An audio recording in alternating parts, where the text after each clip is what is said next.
Nah, masalah bagi orang Kristen sekarang ini, kita mungkin jadi orang Kristen yang baik, orang Kristen yang taat, yang saleh, tapi kita kurang pengetahuan.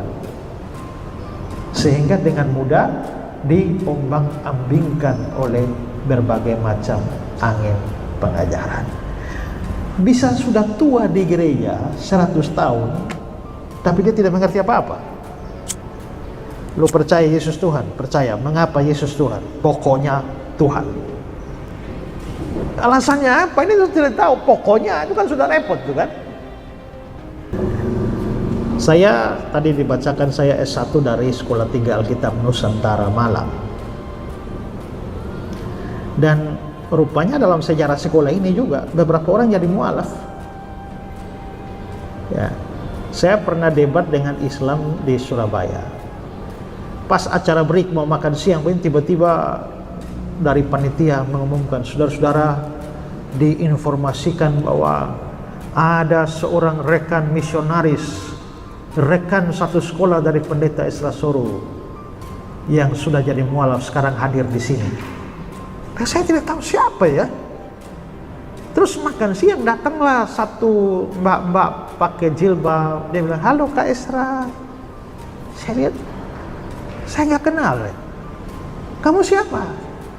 Terus dia buka jilbabnya. Saya bilang, "Kristin, kok kamu bisa jadi begini?" Ya, nah, itu adik kelas saya di sekolah. Pernah sepelayanan dengan saya.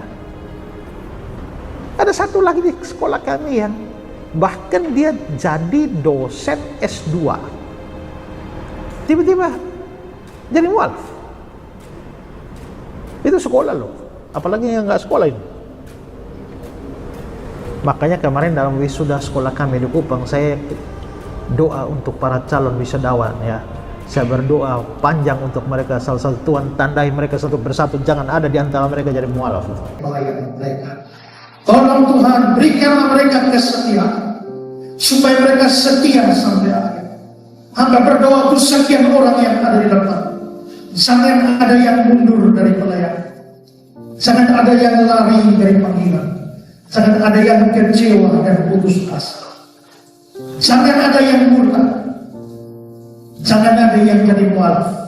Di dalam Matius 3 nomor 11, aku membaptis kamu dengan air sebagai pertanda pertobatan. Tetapi dia, Yesus, yang datang kemudian, dia berkuasa daripadaku. Aku tidak layak melepaskan kasutnya. Yesus akan membaptis Kepas dengan api. Bulu pantatmu habis, bulu alismu, bulu hidungmu, semua habis. Kamu akan menjadi seperti telur, manusia tanpa bulu. Semuanya gundul, alis tak ada, kumis tak ada, jenggot tak ada, rambut tak ada, bulu mata tak ada, bulu ketek gak ada, jambut pun tak ada. Kau akan hidup seperti telur, menggelinding kemana. Di mana-mana sekte Kristen ketika membaptis dengan air, orang itu dicebur, atau dicelup, atau dipercik, atau ditenggelamkan. Banyak itu terjadi. Bahkan gereja membuat kolam untuk baptisan. Dicelup, begitu habis napasnya, diangkat lagi. Haleluya, haleluya, haleluya. Diturunkan lagi, angkat lagi. Haleluya, haleluya, haleluya. Itu kalau dia dibaptis dengan air. Besok hari Yesus datang, Kepas dibaptis dengan api. Gimana?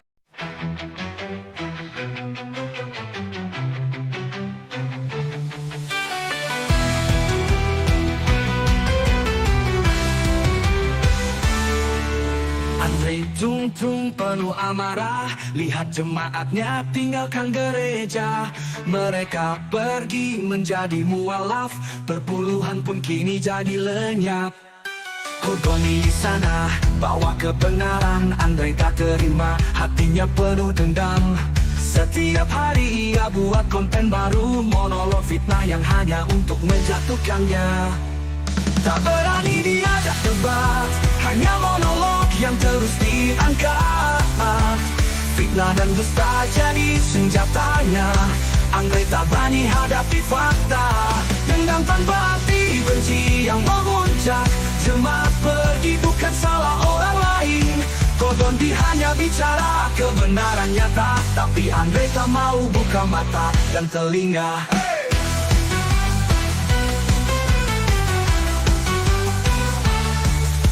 Dia buat video penuh asumsi, menghujat yang tak sejalan dengan hati. tak pernah mau berhadapan langsung. Kang taruh argumennya takkan bertahan lama.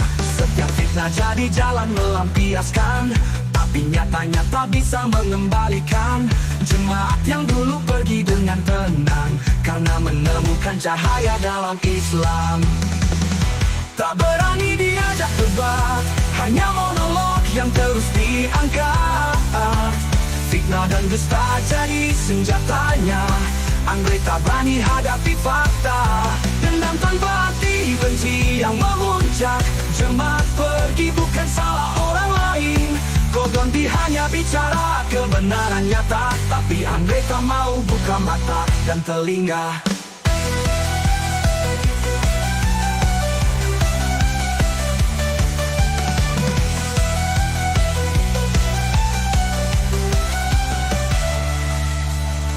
Andre, dengarkan hatimu sendiri. Apakah semua kebencian ini berapi? Apakah fitnah dan dusta akan mengembalikan mereka yang pergi? Karena kebenaran tak bisa diingkari. Bukalah pikiran, tinggalkan dendam. Tak ada guna terjebak dalam amarah kelam. Biarkan jemaat memilih dengan nurani, karena kebenaran tak butuh dibelah dengan kebohongan. Tak berani diajak debat, hanya monolog yang terus diangkat. Fitnah dan dusta jadi senjatanya. Andre tak berani hadapi fakta. Dendam tanpa arti, benci yang memuncak. Jemaat pergi bukan salah orang lain. Kodondi hanya bicara kebenaran nyata, tapi Andre tak mau buka mata dan telinga. Dendam ini tak akan bawa kemenangan, hanya membuatmu semakin jauh dari kebenaran. Lepaskan benci, lepaskan amarah, karena kebenaran tak bisa dihancurkan dengan fitnah. Dokter Akal MC pun tutup fitnah, karena terus bongkar fitnahan Andre.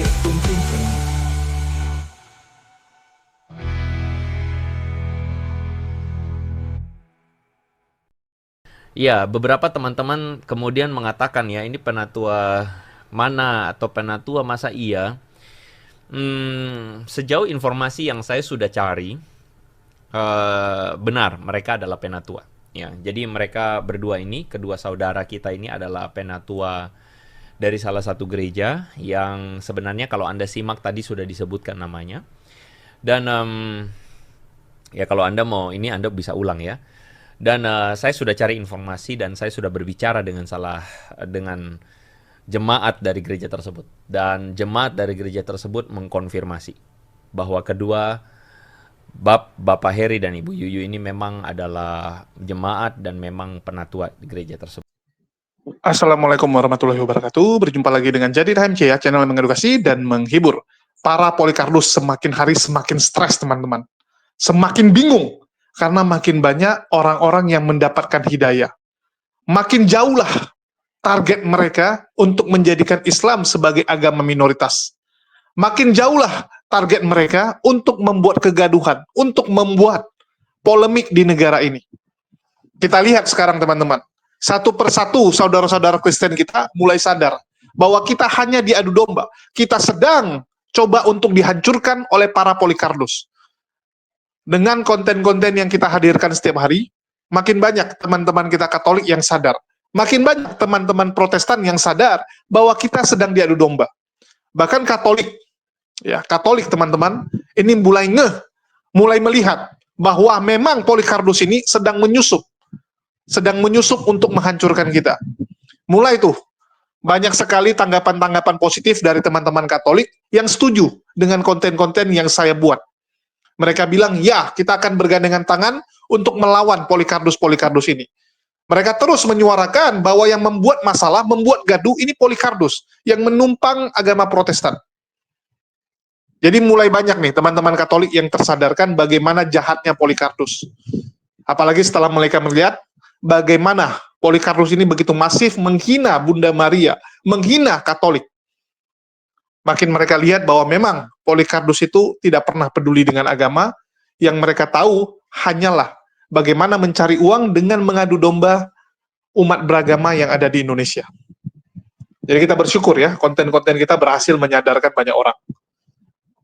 Pelan-pelan, orang sudah tahu bahwa Islamlah agama yang benar. agama yang benar, teman-teman. Bukan paling benar ya. Kalau paling benar, artinya yang lain benar juga. Enggak. Islamlah agama yang benar satu-satunya. Dan mohon maaf, itu sudut pandang kami. Tolong dihargai. Kita lihat, satu persatu orang tersadarkan. Yang sebelumnya, mereka cuma bisa mengatakan yang mualaf itu bodoh-bodoh, yang mualaf itu mau cari dunia, yang mualaf itu karena inilah, karena itulah. Ternyata semua tuduhan Polycarpus kembali kepada mereka. Mereka tuduh yang mualaf karena perut. Terbukti yang lakukan indomisasi mereka. Mereka bilang yang mualaf ini karena selangkangan. Terbukti yang tukang hamilisasi itu mereka. Sudah banyak sekali korban-korban hamilisasi yang mereka lakukan. Mereka bujuk rayu. Mereka ikut agama Islam. Begitu sudah hamil, ya, sudah hamil istrinya, mereka kembali ke keyakinan lamanya. Begitu juga dengan kalau yang wanita. Mereka paksa suaminya untuk ikut keyakinan mereka. Dan sudah banyak buktinya, sudah banyak konten-konten yang menghadirkan kesaksian demi kesaksian itu. Terus, tuduhan bahwa yang mualaf ini orang-orang bodoh. Kan begitu? Orang-orang yang nggak ngerti Kristen. Terbukti, malah ternyata yang mualaf-mualaf ini orang-orang yang ngerti tentang teologi. Lebih ngerti, di atas rata-rata. Kita lihat bagaimana pendeta-pendeta mulai mengakui bahwa banyak orang Kristen itu nggak ngerti tentang kekristenan. Bahkan tanpa lagi bilang apa, 90% orang Kristen nggak ngerti tentang Trinitas. Begitu juga dengan pendeta Mel Atok, Esra Soru, dan sebagainya. Mereka bilang gereja sekarang sibuk, hanya mengajarkan praktisi-praktisi. Hanya mengajarkan bagaimana menjadi orang yang benar. Kalau cuma ngajarin orang benar, ateis juga benar, kan begitu. Nggak ada lagi pengajarannya. Nggak ada lagi dogma-dogma, doktrin-doktrin. Jadi, ya, orang hanya ke gereja untuk dengar lagu dan motivasi, kan gitu. Di gereja sekarang menjadi tempat untuk mendengarkan lagu, yang mereka bilang lagu mereka keren, alat musiknya keren, dan pendetanya cuma khotbah bagaimana menjadi orang yang baik, bagaimana memperlakukan orang lain. Yang jelas-jelas di luar juga bisa dipelajari, kan begitu. Dogma-dogma, pemahaman tentang agamanya nggak masuk. Dan terbukti, 90% orang Kristen kalau ditanya siapa Tuhannya, membulat, teman-teman. Ini hasil survei dan sudah dikonfirmasi oleh teman-teman Kristen sendiri. Sudah banyak sekali ya, nggak perlu saya tampilkan lagi, nanti terlalu panjang videonya. Kalau saya tampilkan pernyataan-pernyataan mereka yang menyatakan memang orang Kristen itu kalau disuruh menjelaskan siapa Tuhannya, pasti akan terfokus, ya. Akan terfokus hanya kepada sosok Yesus dan malah menjadi oneness. Pendeta, guru sekolah minggu, kalau menjelaskan Trinitas jadi oneness, seperti yang dijelaskan oleh Pastor Michael Gunawan. Di rumah saya dipanggil direktur. Ya. Begitu sama anak saya dipanggil bapak. Sama istri saya dipanggil suami. Ya sama aja kan gitu. Sama aja. Pribadi yang sama. Itu salah, itu oneness. Dan memang orang Kristen kebanyakan seperti itu. Kebanyakan, teman-teman. Ya, jadi, makin hari, semua tuduhan Polycarpus makin kembali kepada mereka, makin terang benderang, termasuk masalah mualaf ini cerdas atau tidak. Terbukti, mualaf-mualaf ini adalah orang yang ngerti pemahaman teologi. Orang yang ngerti kekristenan. Sangat ngerti malah. Sedangkan yang Kristen-Kristen awam sekarang, ya mohon maaf, coba dites. Coba dites pemahaman kekristenan mualaf dan orang Kristen awam. Silakan kalian uji. Contohnya Bapak ini, ya, seorang yang punya gelar akademis luar biasa, punya 4 gelar, dan calon doktor di 2 kampus. Bayangkan teman-teman, ini secara IQ, ya, akademik luar biasa, kemampuan akademisinya luar biasa, cerdas. Ya. Nama bapaknya adalah Pak Harsanto. Pak Harsanto memutuskan mualaf setelah melihat bagaimana panduan-panduan, bagaimana umat muslim begitu taat kepada perintah Tuhannya. Dia bandingkan dengan agama lamanya. Membuat dia makin mantap untuk memeluk agama Islam. Karena dia lihat, wah, ini nggak mungkin kalau bukan dari Tuhan. Ya nggak mungkin orang bisa setaat itu. Nah ini luar biasa, kita dengarkan dulu teman-teman. Ibu saya itu mengajak dari kecil, saya diajak kemudian beribadat nembah Gusti. Dari situ saya belajar betul-betul bagaimana menjadi seorang Katolik. dan saya menjadi seorang Katolik yang saya jalankan dengan senang hati, tidak mau melakukan hal-hal yang melanggar apa yang sudah diajarkan ibu saya dan agama saya. Tetapi di sisi perjalanan waktu, saya menemukan hal-hal yang menjadikan pembeda.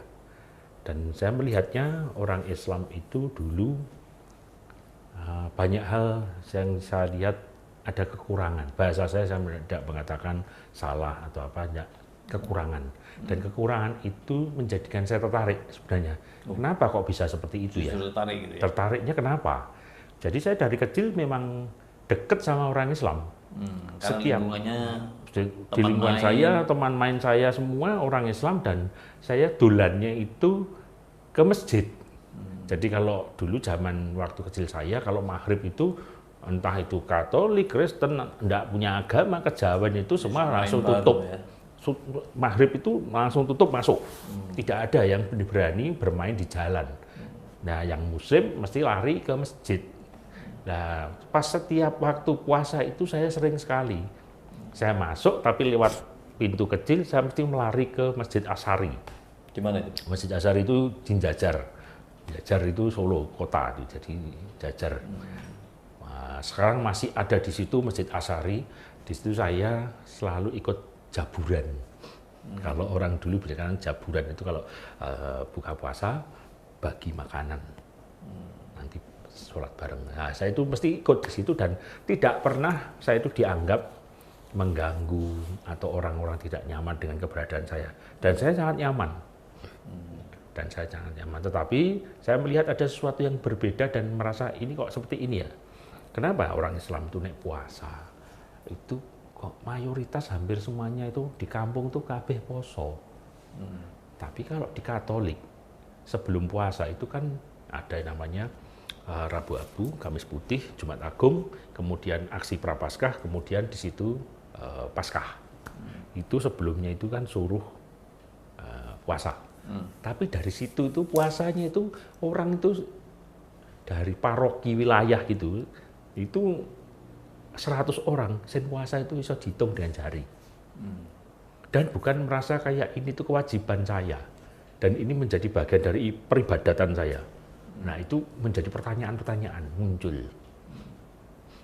Dan kesinisan itu tidak ada. Cuman saya selalu melecehkan kalau mereka itu nek sholat itu ora tahu sholat, daudut. Makanya kalau saya adzan saya plesetke. Hanya ora sholat ya ora apa-apa. Seperti itu, macam itu banyak. Dan saya sama ibu saya itu sering banget seperti itu. Gojekannya sama ibu saya. Tapi saya tidak pernah melecehkan di depan teman-teman orang Islam. Hanya Rasulullah ya rapopo. Nah, itu celelan gitu. Saya sama mami saya itu celelan karena saya paling dekat sama mami saya. Kebetulan ke Jepang waktu itu. Sekolah sama bekerja. Jadi pulangnya 3 tahun sekali. Jadi saya dekat, ibu saya itu jahit. Nah, dari situ saya melihat kedekatan saya, ibu saya itu di situ saya diajari bahwa ini loh, lihatan seperti ini, bandingkan. Kamu harus tahu. Dan saya kalau bangun pagi itu Minggu itu Ahad itu saya berangkat ke gereja dan jam 5 itu sudah bangun sebelumnya. Jadi adzan itu saya sudah bangun, bersih-bersih rumah dan sebagainya, dan ke gereja. Rumah saya Jajar ke Santo Paulus. Dekat belakang Korem itu. Solo ya? Solo, Santo Paulus. Jadi gereja Santo. Saya baptis di situ. Saya baptis sama kakak saya sama ibu saya. Jadi saya baptis itu bertiga. Kalau orang Katolik, mempelajari Katolik itu tidak seperti Kristen, beda. Karena dulu itu Katolik itu lebih ketat. Tapi sekarang juga Kristen juga ikut sama. Sebelum baptis itu ada pendidikan. Pendidikan sebelum baptis 1 tahun. Nah, saya Pak Santo ikut itu? Ikut saya, sama ibu saya, bertiga. Saya, kakak saya, namanya Antonius Eka Harjanto. 1 tahun. Setiap hari? Setiap hari. Terus akhirnya dirubah karena ibu saya kerja, terganggu, kemudian ambil yang seminggu dua kali. Akhirnya saya lulus, kakak saya lulus, ibu saya Yohana Seri Tuntiati, kakak saya Antonius Eka Harjanto, saya Simon Harsanto. Nama baptisnya? Nama baptis. Usia berapa itu? Waktu itu SD kelas 4. Ya. Jadi SD kelas 4. Saya masih ingat banget, saya dandan untuk dibaptis dan sebagainya. Itu benar-benar sesuatu yang saya paling senang. Karena kenapa? Baptis itu menyatakan diri bahwa pendewasaan keimanan kita sebagai orang Katolik itu menjadi kalau bahasanya itu sudah khatamnya. Nah, setelah saya masuk SMA kemudian saya pindah ikut simak itu Mbah Wedok, kalau panggilan kita itu simak. Mak itu ibunya mami saya, itu ikut di sana, pindah di Mibis ini dekat Pasar Mebel Solo. Nah di situ saya mulai belajar agama benar-benar, dan saya kepingin nanti kalau SMA lulus mau masuk seminari. Seminari itu sekolah untuk pendidikan pastoral. Ya, jadi lulus jadi pastor. Ya, untuk nanti pastor. Waktu itu saya pengen jadi hidup selibat. Hidup selibat itu hidup sendiri, tidak menikah, dan menjadi pendakwah, yaitu jadi pastor. Cita-cita saya itu memang. Apa yang mendorong? Karena saya melihatnya berkeluarga tuh rempong, kemudian riweh, banyak masalah. Saya melihat ibu saya, bapak saya banyak masalah. Tuduhan ini, bapak saya begini, udah ribut lah. Ibu saya itu sama bapak saya itu ribut. Masalah kayak gitu sering ribut karena fitnah. Nah, dari situ saya mencoba untuk saya memilih hidup untuk hidup selibat atau hidup untuk melayani Tuhan. Nah, ternyata alam Gusti Allah itu beda. Lulus SMA. Tahu-tahu saya tidak lulus SMA. Buyar semua. Nah, dari buyar itu semua saya mutung, ya, saya bekerja.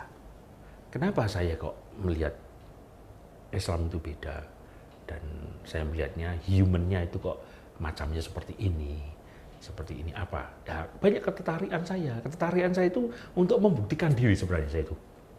Saya bukan jenis orang yang senang menyerang orang atau membuat orang lain itu terkapar atas tindakan saya itu. Saya paling antipati. Karena saya dari kecil selalu dikatakan orang-orang yang terpinggirkan, bodoh, sampai di kampung saya, di perumahan, di rumah saya itu, sampai tonggo itu manggil saya apa? Lempung dikatoi. Itu kan buruk banget itu, seburuk-buruknya orang kan. Karena keluarga saya itu dianggapnya keluarga yang dalam petik wong ra cetok. Bapak saya dikatakan apa, dari orang apa tidak jelas. Sampai orang-orang tetangga saya itu tahun 83 itu Solo ada geger kayak 98, obong-obongan. 83. Itu dulu kejadian 83 itu ada orang keturunan Tionghoa, itu orang pemberaninya Tionghoa namanya King Kong. Panggilan King Kong itu berkelahi sama tukang becak sama angkot itu, kemudian terjadi pembalasan, akhirnya geger. Nah dari situ orang tua saya itu mengatakan, kamu itu separuh, kamu harus menjadi orang yang kuat dan jangan takut. Makanya saya dari kecil itu paling tidak mau menyerang orang. Tapi kalau saya diserang atau didiskreditkan, akan saya datangi. Saya ajak omongan, maksudnya apa? Kalau bahasa sekarang saya tabayun. Nah, bapak saya itu selalu mengatakan itu, genah kian. Jak omongan saya api-api. Nek reso tinggal ke, tapi nek nyerang kue fisik, jangan pernah mundur, jangan pernah takut sama orang. Makanya saya pernah juga saya datangi SMA Muhammadiyah 1 waktu itu, saya sama teman saya sama-sama Tionghoa ngebuki di lantai 2 untuk saya hajar di tempat karena ngomongin tidak benar. Saya memang masalah kayak gitu berani saya dari cilik. Nah saya melihatnya Islam itu banyak sekali hal-hal yang tidak dilakukan sesuai dengan kaedahnya, tapi mereka tetap melakukan itu tuh senang hati event-event tertentu. Ini kok bisa ya? Nah waktu itu saya tanyakan ke pastor, apa yang menjadikan pembeda? Kita Katolik, Prapaskah, puasa, kok angel? Tapi orang Islam, sholatnya datnyeng, Tapi nek poso kok hampir semuanya. Ada apa? Ternyata kesimpulannya adalah dogma. Dogma itu masuk ke otak, kemudian ke kolbu, bahwa orang Islam itu ya kudu poso. Puasa itu menjadi sebuah nikmat, manakala kalau nanti bisa menahan diri, tidak melakukan A, B, C, D, F, G, kemudian nanti buka nyaman nikmatnya di situ. Nah, saya merasa kok bisa ya? Kok bisa ya? Kita ke gerejanya seminggu lebih dari 7 kali. Tapi kok kenapa tidak bisa? Itu sering banget menjadi tanda tanya buat saya. Apa ya menjadikan? Nah, klimak itu terstimulus di kos-kosan di Klaten, Bramen, sewaktu saya mencari lulusan SMA. Di situ teman-teman kos saya itu kan saya ngekos di kos Putri. Kos Putri malah saya kos, karena saya tidak melihat di Klaten itu isinya dem-deman dan sebagainya. Saya judek, wah saya SMA isinya dem-deman. Saya pindah dari Solo, di Solo itu saya tukang gelut, tukang ruwet, dipindahkan ke Klaten saya sok. Ternyata lebih dari saya ada. Dan saya menjadi tidak seberapa. Saya cari kos-kosan, saya deketi, namanya Pak Sumadi, mendiang. Saya mengatakan mendiang karena beliaunya bukan orang Islam. Kan kalau orang Islam almarhum. Saya mengatakan selalu memberikan pembeda. Mendiang Pak Sumadi itu saya datangi, beliaunya mantan lurah. Pak Sumadi, saya Harsanto, saya pengen kos di sini. Tapi saya itu orang Katolik. Enggak apa-apa, ini kos perempuan, enggak apa-apa, kamu kayaknya beda. Karena saya dianggapnya makhluk yang beda. Nah, dari situ saya ketemu orang-orang, kok nek Islam, kok nek sholat, kok yo, do geruduk sholat. Ini apa ya? Gerakan-gerakannya kok nyaman, dan sebagainya, sampai akhirnya saya kenal namanya Heri, namanya orang Purwodadi, ngekos di situ, kakaknya ngekos di situ, wedok, perempuan, dia dikoskan di situ juga. Orangnya karu-karuan, ora tahu sinau, maaf, bodoh banget, bijinya lah banget. Saya itu sampai bingung, tapi kok sholatnya tenanan ya? Ting celmong karuan, sholatnya tenanan. Sholat tuh, sholat tuh lari. Apa yang menjadikan mereka seperti itu? Nah, saya itu mulai, kemudian saya 92 itu saya kuliah, saya melihat dosen saya. Kuliah di mana? Kuliah di Unisri saya.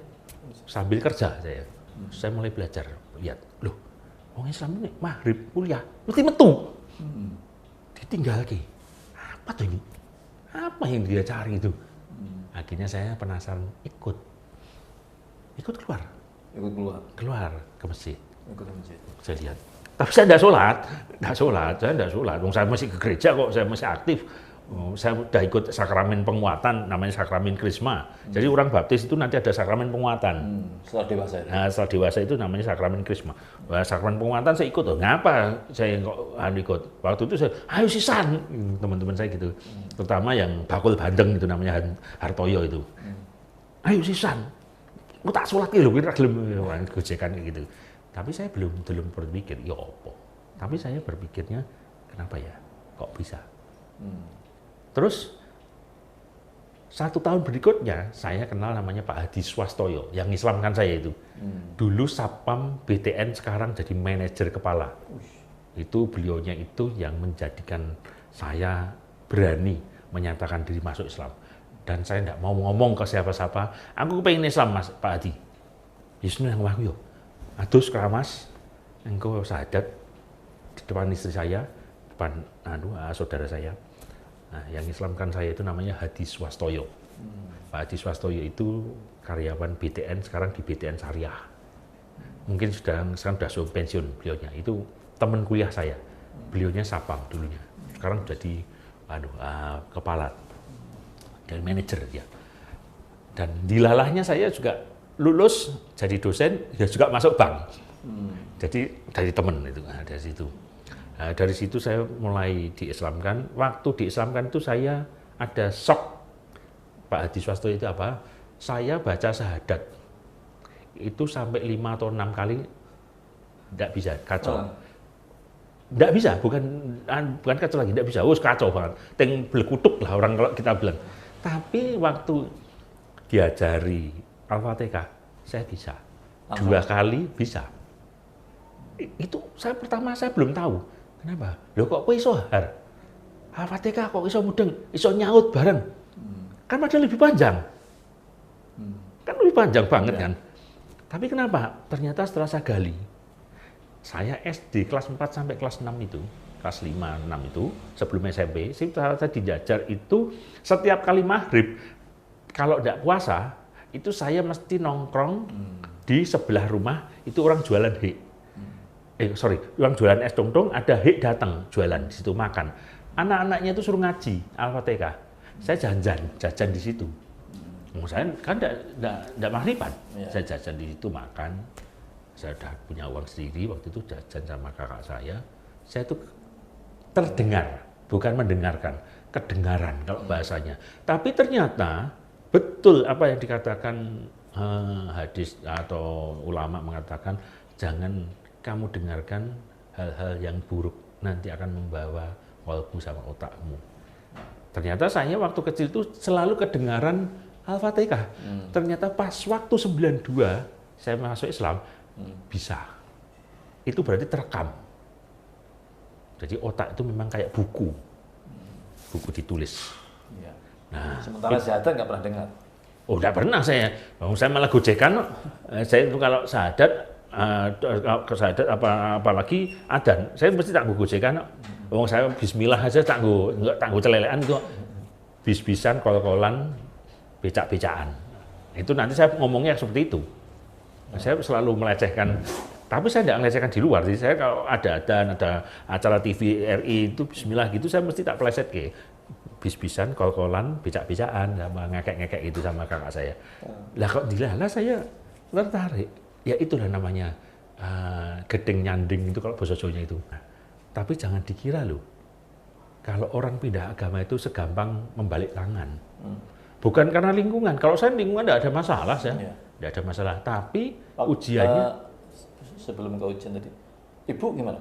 Ibu tidak masalah. Masalah, Waktu itu malah tanya, tenanan pora, pindah Islam paling ngoyak wedoan. Nah, ibu saya ngomong kan sak-sake banget. Alah perkara di palang wedoan lah, yang ngono toh. Saya jawab, oh enggak aku pacaran ini di sopo. Jalannya itu orang yang dulunya bukan Islam masuk Islam itu bukan dari luar, tapi dari diri sendiri. Apa itu dari sendiri? Yang dilalah, melebu Islam malah banyak hal-hal yang saya ditawari pekerjaan dari teman-teman saya dulu. Kedua, pas masuk Islam ada beberapa hal kegembiraan yang muncul. Itu tadi yang teman saya lulus S1, kemudian dapat pekerjaan dari kelompok gereja. Saya nggak mungkin dapat di situ. Hal-hal yang membuat saya itu pening. Aduh, kok rene, wong Islam kok rene ya ngene-ngene iki ya. Kok nang asal kono oke ya. Dan di situ di paroki itu getok tular. Anakmu urung entuk gawean, tak kasih. Jadi kalau nanti kumpulan, dulu namanya kring, setiap wilayah itu di bawah paroki gereja Santo Paulus Njajar, kemudian gereja Santo Petrus di Gendengan, itu punya paroki wilayah di kecamatan sampai kelurahannya, di kampungnya, desanya. Itu kalau ada apa-apa ditulungi. Nah, masuk Islam itu, wah kok angel ya? Tapi di situ menjadikan tantangan buat saya. Waktu itu saya dikasih ujar-ujaran, kalau saya bilang sama papa saya, kalau manggil saya kan Anto. Papa saya itu tidak pernah panggil Harsanto, manggil saya Anto. Kalau kamu pengen tidak perlu bantuan orang, itu kamu harus salah satu atau salah dua punya ciri khusus kemampuanmu. Loh, ciri khusus apa? Kayak papa. Waktu itu papa saya bilang kayak papa. Papa itu dimanapun tempat bisa berkarya. Ya, teman-teman sudah dengar ya. Luar biasa teman-teman. Dan bagi teman-teman yang nanya, Bang, kok nggak bongkar-bongkar ya? Ini sedikit informasi.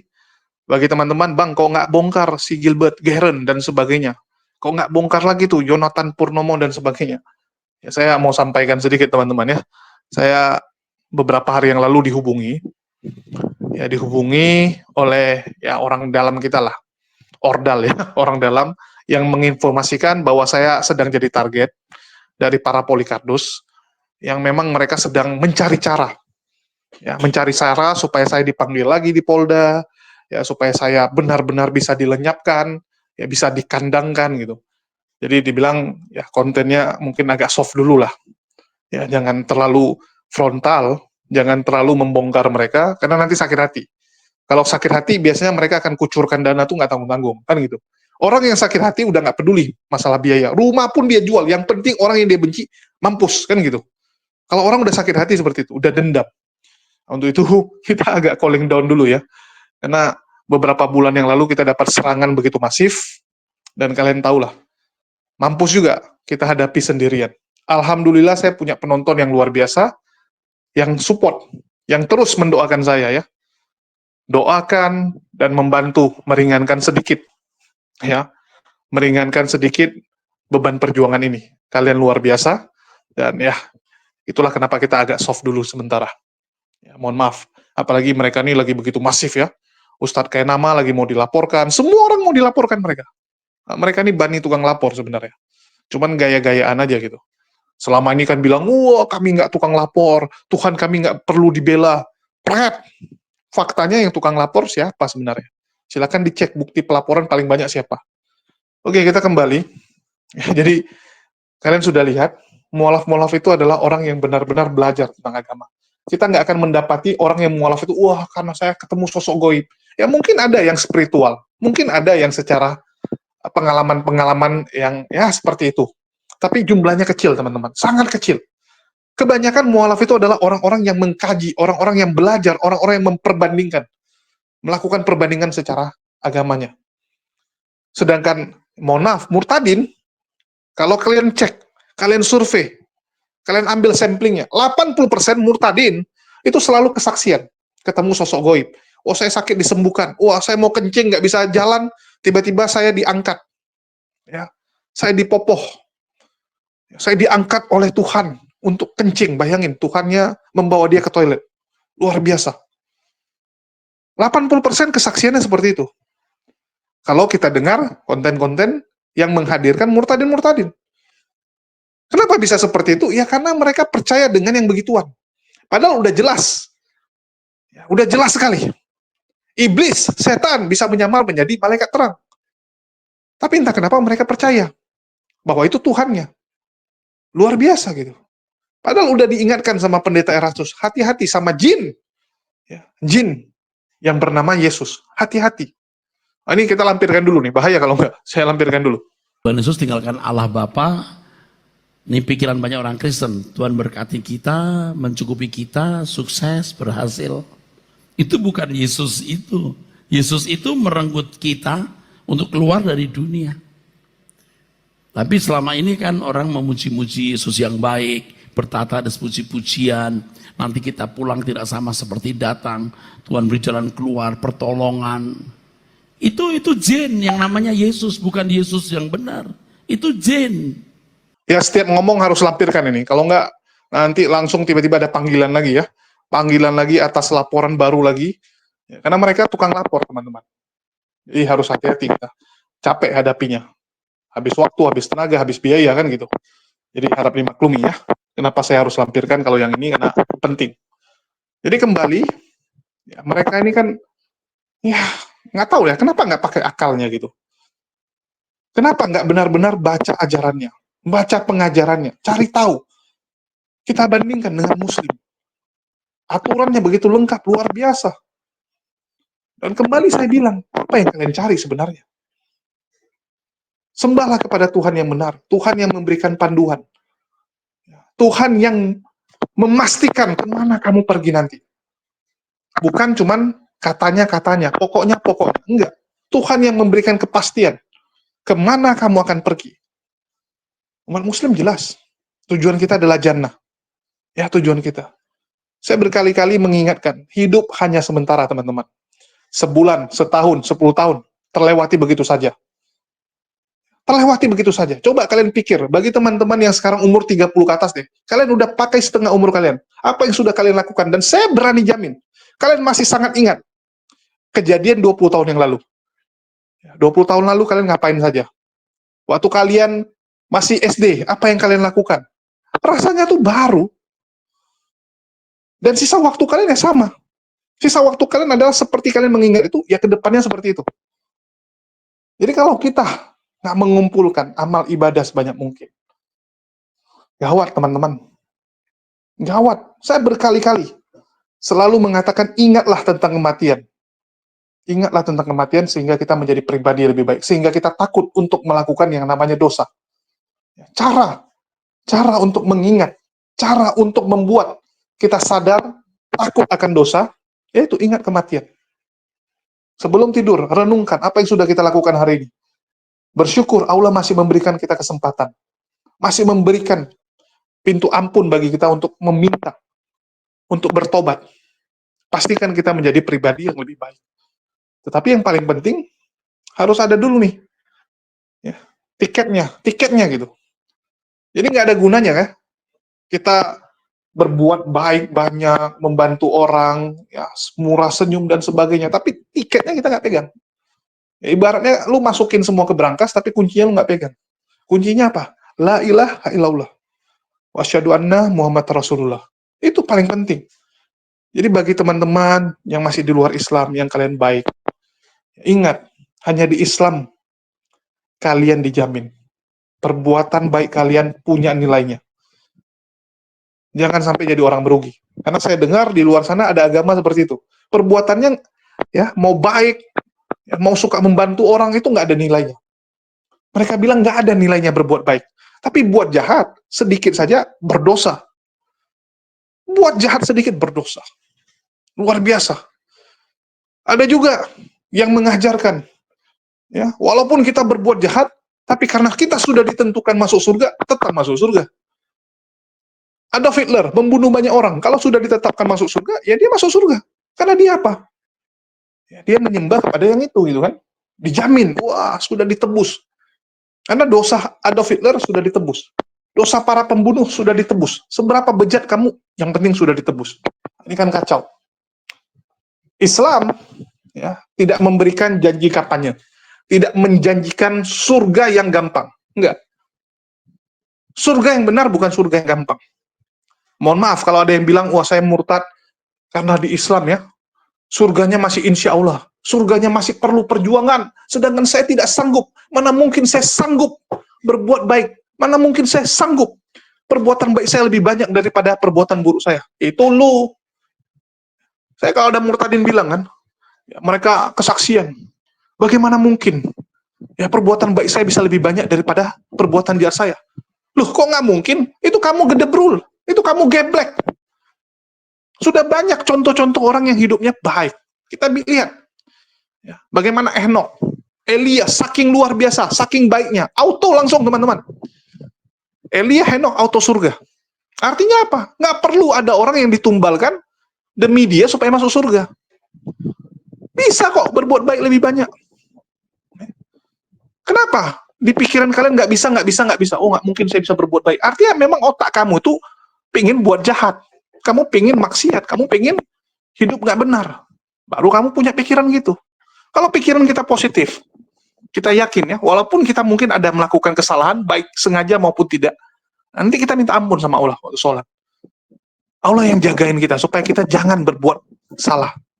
Itu ada teman-teman ya, benar-benar orang-orang yang dijaga sama Allah. Dia mau buat yang jahat, ya, istilahnya ada teman yang mau ngajak dia jadi jahat, ya, ngajak dia ke tempat jahat, Allah jaga, gagal pergi, banyak.